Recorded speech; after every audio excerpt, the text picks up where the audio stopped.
जो Allahabad high court के जज ने जिस तरह की बातें कही हैं वो काफ़ी जहरीली बातें हैं।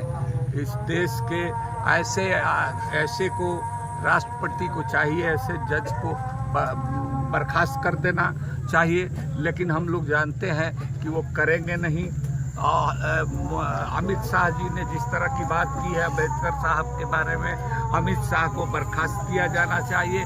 और वो तो छोड़ दीजिए, सारे संवैधानिक जो संस्था है, ईडी है, इनकम टैक्स है, इलेक्शन कमीशन है, न्यायालय पर भी जिस तरह से के एक हिस्से पर इनका कब्जा हो गया है वो बहुत ही खतरनाक है। इसीलिए हम कहते हैं कि 47 में जो स्थिति पैदा हुई थी उसी तरह की स्थिति फिर ये पैदा करना चाहिए।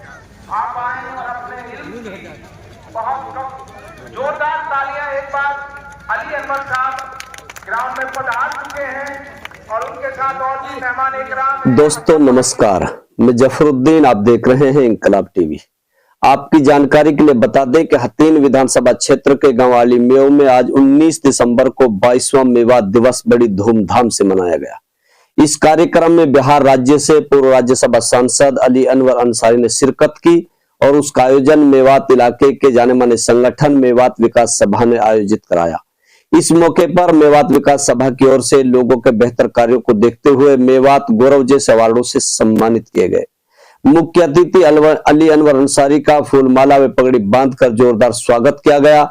मेवात दिवस कार्यक्रम को सफल बनाने के लिए सभी क्षेत्रवासियों का अंसारी ने आभार जताया। आइए सुनते हैं क्या कह रहा है पूर्व राज्यसभा सांसद अली अनवर अंसारी।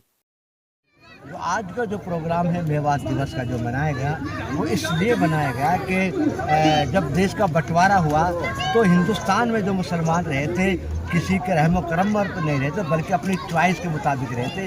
तो यहाँ के जो मुसलमानों ने, जो मेवात के मुसलमानों ने यहाँ को चुना, तो आज क्या मानते हैं, क्या उनका फैसला गलत था, क्या सही था?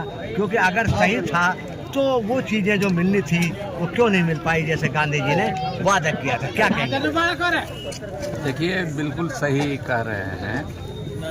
गांधी जी ने देश भर में घूम घूम करके कहा था कि अगर एक जिले में मेवाती जितने बहादुर होते हैं, जिस तरह की देशभक्ति उनमें है, वैसे 4-5 लोग भी मिल जाए तो 24 घंटे में मैं इस मुल्क को आज़ाद करा दूँ। तो लेकिन जो मौजूदा हालात हैं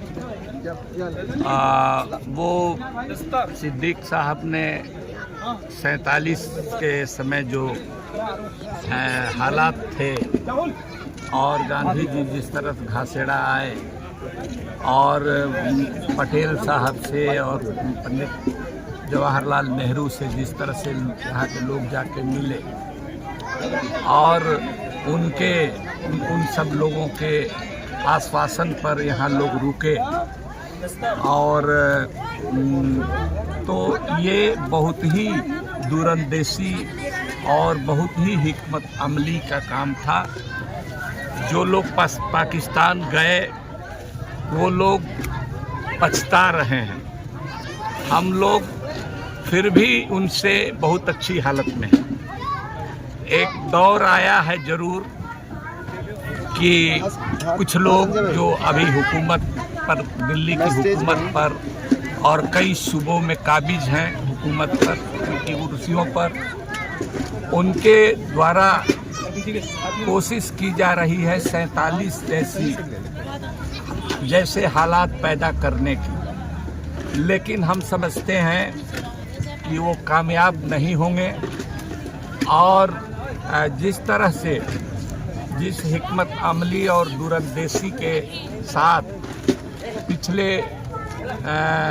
इसी साल पिछले कुछ महीना पहले यहाँ के हालात को ख़राब करने की कोशिश की गई और बुलडोजर चला, तो और यहाँ के लोगों ने जिस तरह से दूरंदेशी से और हिकमत अमली से काम लिया, जिस तरह मुकसावे में नहीं आए, अपने लोगों की हिफाजत की और दूसरे लोगों पर कोई हमला नहीं किया, लेकिन सरकार का जो रवैया था वो निहायत माने गलत था। ये पैगाम देश भर में गया है और यहाँ के लोग फिर से उस स्थिति को नहीं आए, इसके लिए सिर्फ मुसलमान ही नहीं, मुसलमान अकेले बात नहीं बन सकती है। गैर मुस्लिम भाइयों के साथ मिल करके आपने देखा कि यहाँ कई गैर मुस्लिम, एक लड़की जो एयरफोर्स में थी जिसका इंतकाल हुआ, जो शहीद हो गई, उसको जिस तरह से उसका इस्तकबाल यहाँ किया गया और उनको मेडल दिया गया फ़ख्रे कौम करके या हरियाणा करके, तो ये गंगा जमुनी जो तहजीब है उसको कायम रखने में और अपने पुराने तवारीख को और भी बुलंदी पर यहाँ के लोग ले जाएंगे। अब काफ़ी पढ़े लिखे लोग तेज़ी से पढ़ लिख रहे हैं, लड़कियां भी पढ़ लिख रही हैं, सरकारी मुलाजमत में अपने बलबूते पर जा रहे हैं।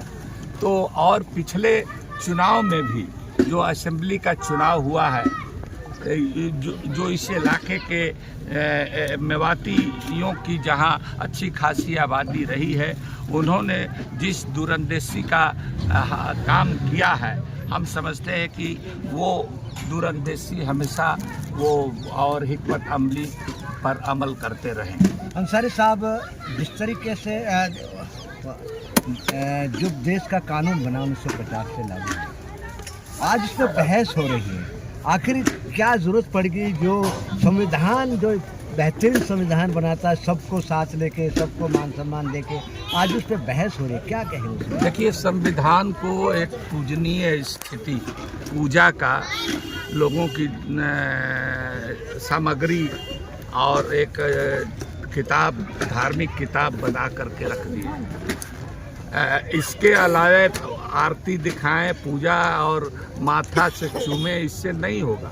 हमने कहा कि जब तक इस देश में रूल ऑफ लॉ नहीं लागू होगा, सबके लिए समान व्यवहार नहीं होगा, सबको किसी कमज़ोर को सताया और मारा नहीं जाएगा, हिंदू और मुसलमान के बीच जिस तरह से फिर से तफरका पैदा करने के लिए और जहरीले बयान दिए जा रहे हैं और बड़े लोगों को, नेहरू जी को जिस तरह से लानत मलामत दी जा रही है, जिस तरह से बाबा साहब अंबेडकर के नाम का पार्लियामेंट में बोलते हुए, पार्लियामेंट से बाहर भी नहीं, गृह मंत्री ने जिस तरह से उनका मजाक उड़ाया कि एक अंबेडकर का नाम लेना 6 बार कहा, एक फैशन बन गया है।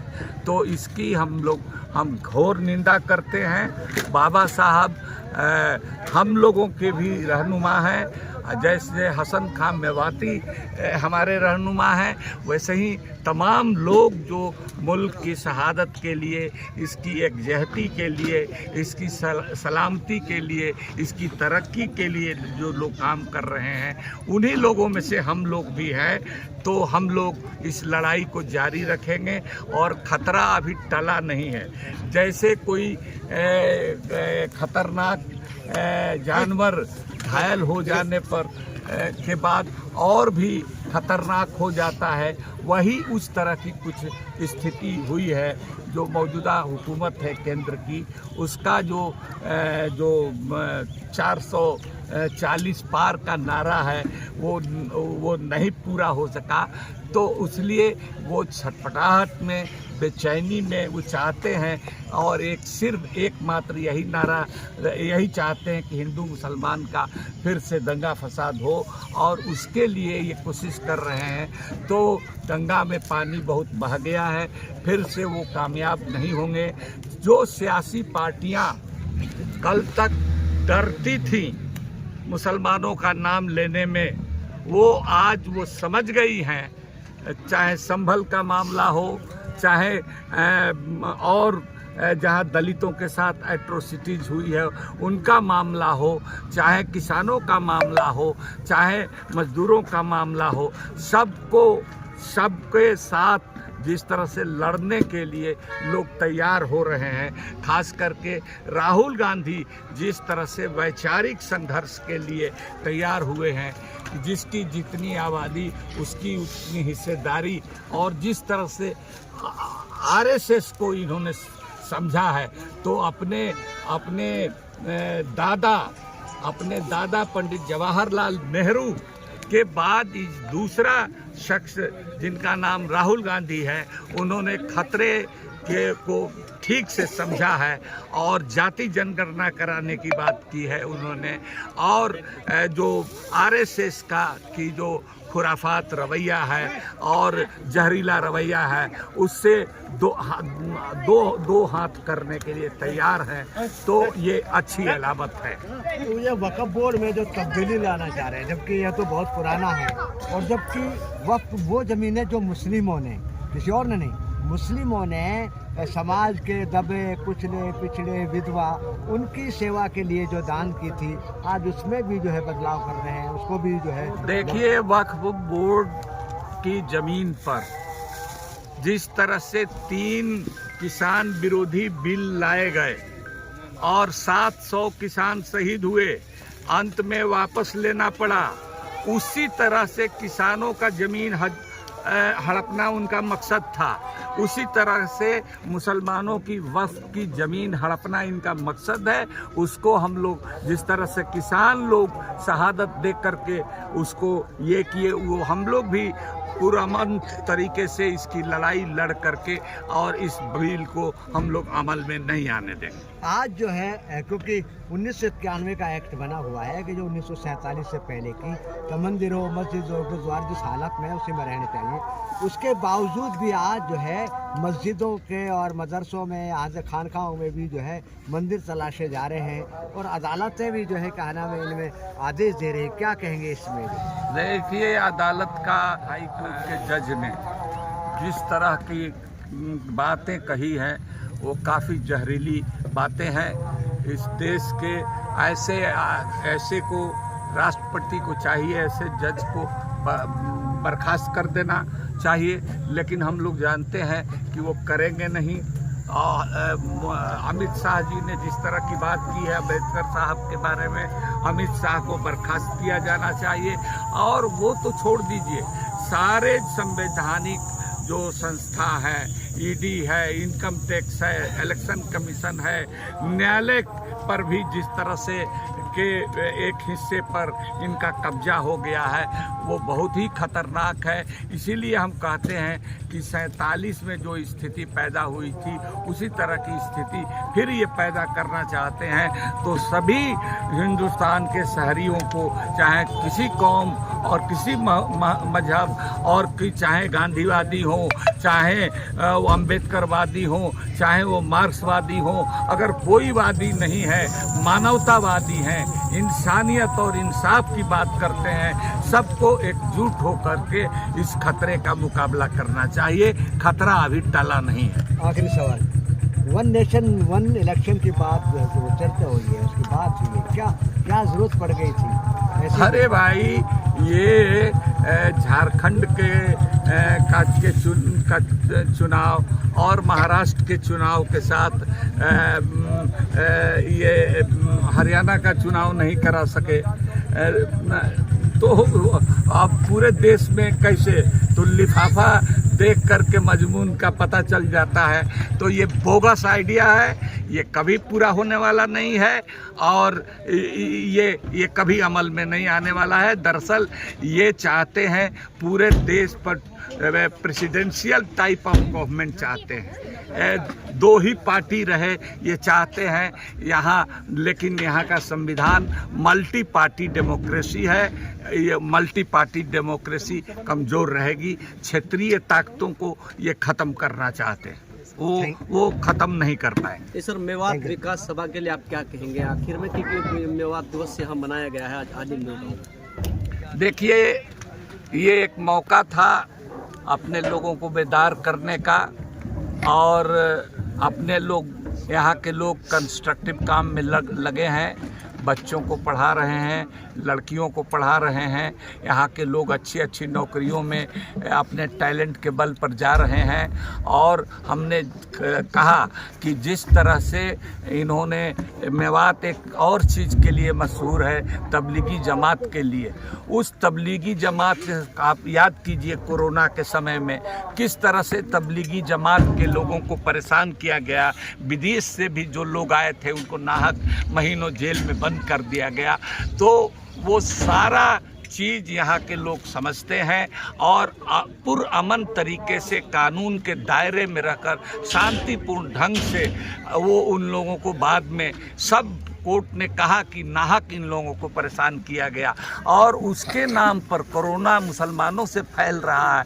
ठेला वाले, फेरी वाले इनका कोई सामान नहीं खरीदे, ये इस तरह की बातें करके लोगों को उकसाया गया। तो अब इस देश के हिंदू भाई, इस देश के दलित भाई सब लोग समझ रहे हैं, खास करके दलित और पिछड़े वर्ग के लोग और आदिवासी, ये सब लोग समझ रहे हैं और सब की लड़ाई एक तरह की है। वरना एक नहीं होंगे तो ये मुल्क को ये बर्बाद करने पर, जलाने पर तुले हुए हैं।